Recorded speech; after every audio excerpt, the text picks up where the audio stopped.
मुद्रांक पेपर विक्रेता मनीष देशमुख यांच्याविरुद्ध अँटी करप्शन ब्युरो चंद्रपूरची कारवाई।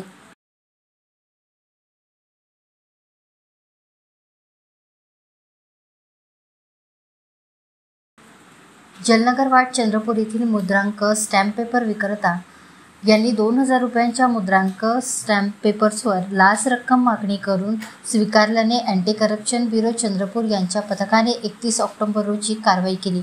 याबाबत सविस्तर वृत्त असे की यातील तक्रारदार हे चंद्रपूर येथील रहिवासी असून त्यांना 20 टेंडर कामाकरिता 2000 रुपयांचे मुद्रांक पेपर्सची आवश्यकता असल्याने प्रत्येकी 500 रुपयाचे मुद्रांक पेपर्सवर 30 रुपये असे 3 पेपर्सवर 90 रुपये व प्रत्येक 100 रुपयांच्या मुद्रांक पेपर्सवर 10 रुपये असे 5 पेपर्सवर 50 रुपये असे एकूण 2000 रुपयांचे मुद्रांक पेपर्सवर शासकीय शुल्कासहित अतिरिक्त 140 रुपये लाच दिल्याशिवाय मुद्रांक पेपर देणार नसल्याची तक्रारदार यांना खात्री होती।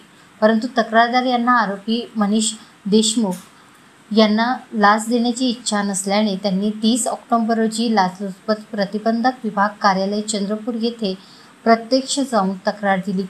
तक्रारदार यांच्या प्राप्त तक्रारीवरून 31 ऑक्टोबर रोजी मनीष देशमुख व मदतनीस रुपाली चौधरी यांची पंचासमक्ष पडताळणी केली असता त्यांनी शासकीय शुल्कासहित अतिरिक्त 140 रुपये लाच रक्कम एकूण 2140 रुपये लाच रकमेची मागणी करून स्वीकारण्याची तयारी दर्शवली। त्यावरून 31 ऑक्टोबर रोजी सापळा रचत कारवाई दरम्यान मुद्रांक पेपर विक्रेता मनीष देशमुख यांनी लाच रक्कम एकूण 2140 रुपये स्वीकारून त्यांची मदतनीस रुपाली चौधरी हिच्याकडे दिल्याने त्यांना रंगेहात पकडण्यात आले।